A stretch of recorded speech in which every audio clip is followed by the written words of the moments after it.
What happens when one of Hollywood's most intense actors sits across from a talk show host who thinks he can push any button and get away with it? What you're about to witness is the moment Tom Hardy's legendary composure finally cracked on live television, and it all started with what seemed like an innocent question about his personal life.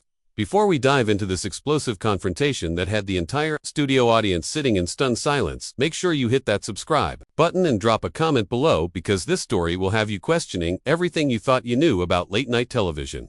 The atmosphere in the Jimmy Kimmel live studio felt different that Thursday evening. Tom Hardy had arrived to promote his latest film, but something in his demeanor suggested he wasn't in the mood for Kimmel's usual brand of humor. The British actor sat rigidly in the guest chair, his jaw set in that familiar way that anyone who had worked with him recognized. As a warning sign, Kimmel, oblivious to the tension radiating from his guest, launched into his opening with his trademark grin.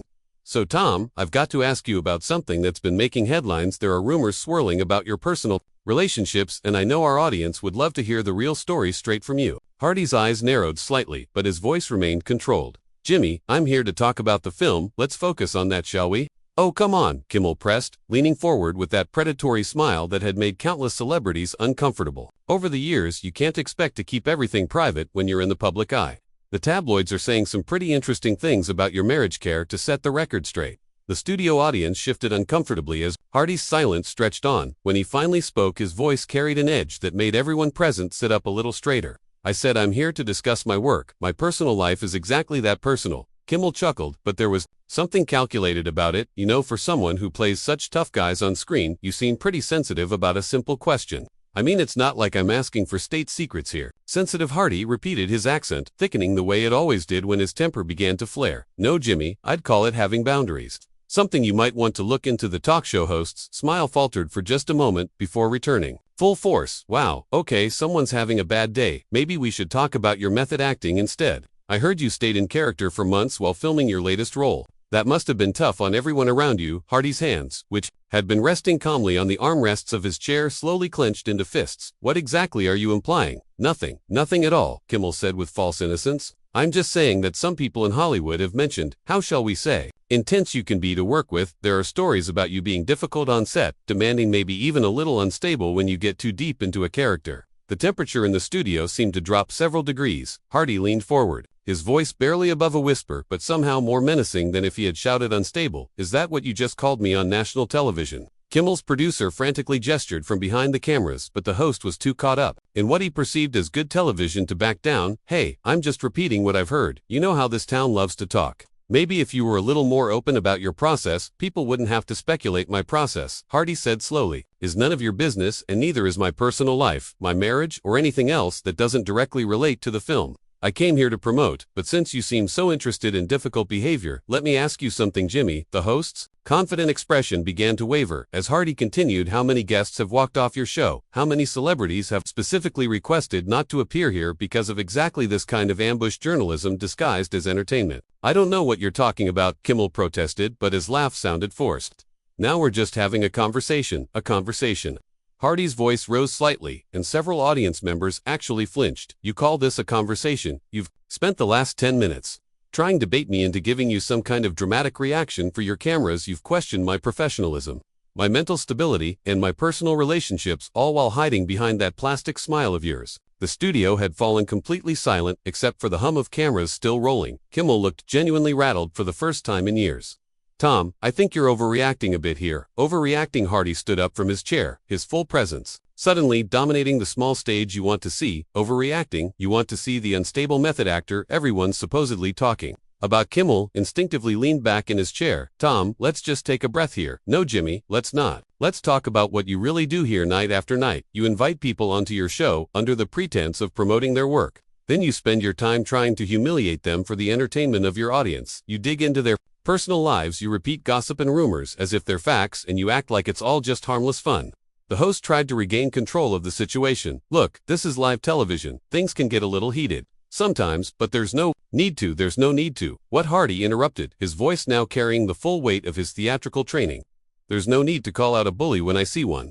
There's no need to defend myself when you're actively trying to damage my reputation on your platform." By now, even the camera operators seemed frozen, unsure whether they should keep filming or cut to commercial. Kimmel's usual arsenal of deflecting jokes had completely abandoned him as he faced down an actor who had clearly reached his breaking point. Hardy took a step closer to the host's desk, and the change in his posture was unmistakable. This wasn't Tom Hardy the celebrity anymore. This was someone who had spent years embodying dangerous characters, and for the first time in his career, Jimmy Kimmel was genuinely afraid of one of his guests. "You know what your problem is?" Jimmy Hardy's voice cut through the stunned silence like a blade.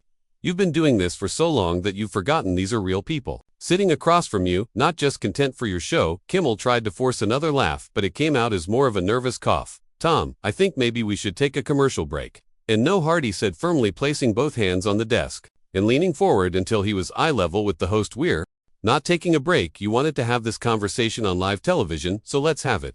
Let's talk about the real Jimmy Kimmel." The audience was so quiet you could hear individual people breathing. Several producers had appeared at the edge of the stage, but none dared interrupt what was unfolding. "Let's talk about how you built your entire career on making people uncomfortable," Hardy continued, his voice steady but filled with controlled fury. "You think because you're behind that desk, because this is your show, that gives you the right to say whatever you want to whoever sits in this chair." Kimmel's face had gone pale, and beads of sweat were visible on his forehead under the studio lights.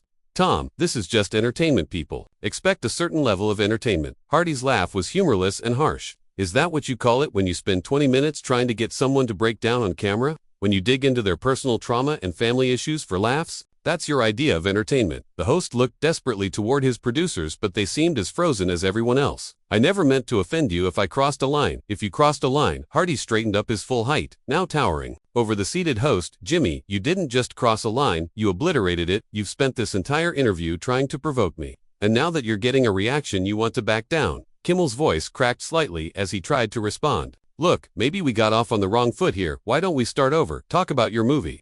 "Now you want to talk about my movie?" Hardy's voice rose with incredulous anger. "After spending 15 minutes attacking my character, my professionalism, and my personal life, now you think we can just pivot to talking about my work like nothing happened?" The studio audience was beginning to murmur, some people pulling out their phones despite the no recording policy. This wasn't just an uncomfortable interview anymore. This was television history being made, and everyone could feel it. "You sit behind that desk night after night," Hardy continued, beginning to pace back and forth in front of Kimmel's desk, like a caged animal, "and you think that makes you untouchable. You think you can say whatever you want because you're the host. Because this is your territory. But let me tell you something about territory." Jimmy Hardy stopped pacing and fixed Kimmel with a stare that had intimidated some of the toughest actors. "In Hollywood, I've played killers, soldiers, fighters, men who've had to survive in situations you couldn't imagine, and every single one of those characters taught me something about standing up to bullies." Kimmel was now visibly shaking, his usual confidence completely shattered. "Tom, please, let's just what pretend this didn't happen. Laugh it off. Move on to the next segment, where you can humiliate someone else." Hardy's voice was getting louder now, filling every corner of the silent studio. "How many actors have sat in this chair and left feeling worse about themselves because of your questions? How many have gone home and had to explain to their families why a talk show host was spreading rumors about their personal lives?" On national television, the host tried one more time to regain control. "This is my show, Tom. I think maybe it's time for you to your show." Hardy's laugh was genuinely frightening. "Now this is your show, so that means you can treat people however you want. Is that how this works? You invite someone here as a guest, then you attack them for your audience's amusement." Hardy suddenly slammed his hand down on Kimmel's desk, causing the host to jump back in his chair, and several audience members to gasp audibly. "Let me tell you what your show really is, Jimmy. It's a platform for a mediocre comedian to feel powerful by tearing down people who are actually talented." The words hit Kimmel like physical blows. His face had gone from pale to red, and his hands were trembling as he gripped the edges of his desk. "You want to know about method acting? Jimmy, you want to know about staying in character?" Hardy leaned down again, his face inches from Kimmel's right. "Now I'm not acting. This isn't a character. This is me, Tom Hardy, telling you exactly what I think of you and your pathetic excuse for a talk show." Kimmel's voice was barely a whisper when he finally managed to speak. "Security. I think we need security." Hardy straightened up with a bitter smile. "You're going to call security on your guest because he's telling you the truth. Because he's not playing along with your game anymore." The entire studio seemed to be holding its breath. Even the camera operators had stopped moving, transfixed by the confrontation unfolding in front of them. "Here's what's going to happen, Jimmy," Hardy said, his voice dropping to that dangerous whisper. "Again, I'm going to finish what I came here to say, and you're going to sit there And listen, because for once in your career, you're going to face the consequences of your actions, Hardy began, to unsip his microphone, his movements deliberate and controlled. And then, I'm going to walk off this stage and you can explain to your audience and your network exactly why one of Hollywood's biggest stars just called you out on live television. Kimmel made one last desperate attempt to salvage the situation. Tom, we can edit this. We can edit this. Hardy's voice exploded with fury. You think this is going away? You think you can just cut this out and pretend it never happened? Jimmy, this is live television. Millions of people just watched you get exposed for exactly what you are. The silence that followed Hardy's words was deafening. Every person in that studio knew they were witnessing something unprecedented, something that would be talked about for years to come. Kimmel sat frozen in his chair, his face a mixture of terror and humiliation, while Hardy stood over him like a judge delivering a verdict. You know what the real tragedy is here, Jimmy? Hardy continued, his voice now carrying a cold, calculated edge that was somehow more terrifying than his earlier anger. You actually had talent once years ago. Before you got drunk on your own power, before you decided that humiliating people was easier than being genuinely funny. The host's mouth opened and closed like a fish gasping for air, but no words came out. His usual arsenal of jokes and deflections had completely abandoned him. I've done research on you.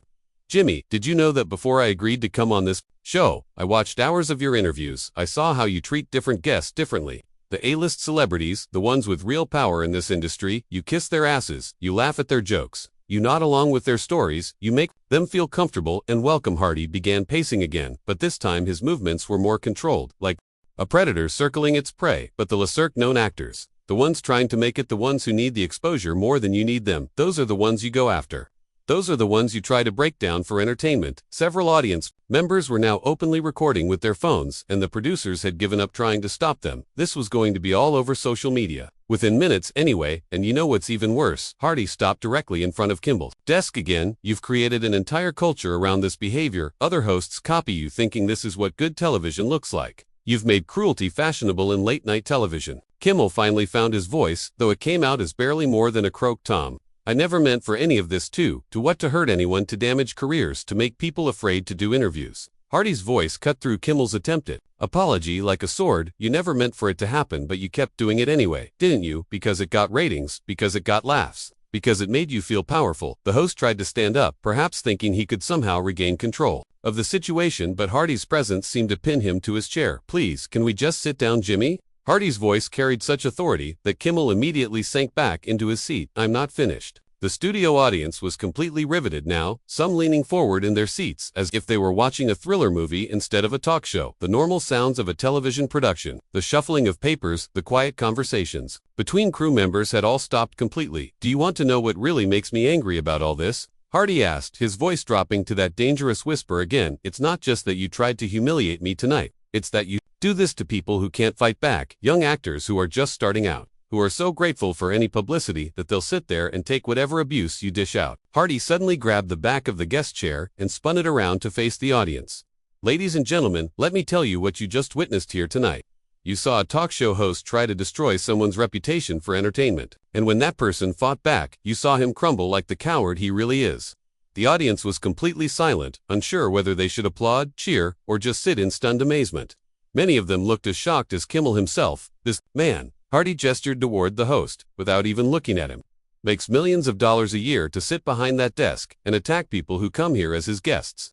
He profits from other people's discomfort, and he's been doing it for so long that he thought he was untouchable. Kimmel made one final attempt to salvage his dignity. Security, please escort Mr. Hardy. Security. Hardy turned back to face Kimmel, and his smile was absolutely chilling. You're calling security because your guest is telling the truth about you, because I'm not playing along with your little game anymore. The host's voice was shaking now. This is my show, and I'm asking you to leave. Your show, Hardy repeated slowly. Yes, it is your show, Jimmy, and after tonight, everyone will remember exactly what kind of show you really run here. Hardy began removing his microphone pack, his movements deliberate and theatrical. You know what the beautiful thing about live television is, Jimmy? You can't take any of this back. Every word I've said, every moment of your cowardice, it's all been broadcast to millions of people. The host looked desperately toward his producers, but they seemed as helpless as he was. This had gone so far beyond their worst nightmare scenarios that they had no protocol for dealing with it. And here's what's going to happen next. Hardy continued, now completely removing his microphone and placing it carefully on Kimmel's desk.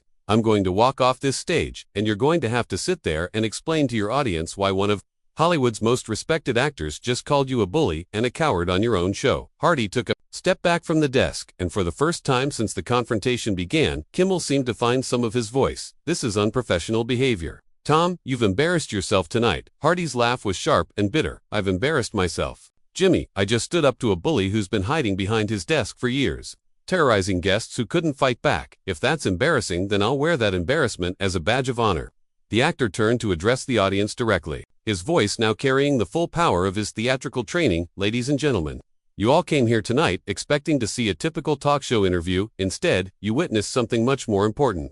You saw what happens when someone finally says no to a bully. Several audience members actually began to applaud tentatively at first, then with growing enthusiasm. Kimmel's face went from red to white as he realized that his own audience was turning against him. And to everyone watching at home, Hardy continued, now speaking directly to the cameras, remember what you saw here tonight. Remember that just because someone has a platform, just because they're on television, that doesn't give them the right to treat people with disrespect. Hardy began walking toward the exit, but he stopped and turned back one final time. Oh, and Jimmy, next time you want to interview someone about their personal life, their relationships, their mental health, maybe try asking yourself if you'd want someone to treat your family the same way. The host tried one last desperate attempt to have the final word. Tom, you're making a mistake. This will follow you for the rest of your career. Hardy paused in the wings, his silhouette framed by the stage lights. No, Jimmy, this will follow you for the rest of your career. I'll be fine. I'm an actor. I'm good at what I do, and people will remember my work. But you'll be remembered as the talk show host who got destroyed by his own guest on live television. With that, Tom Hardy walked off the stage, leaving Jimmy Kimmel sitting alone at his desk, facing an audience that was now murmuring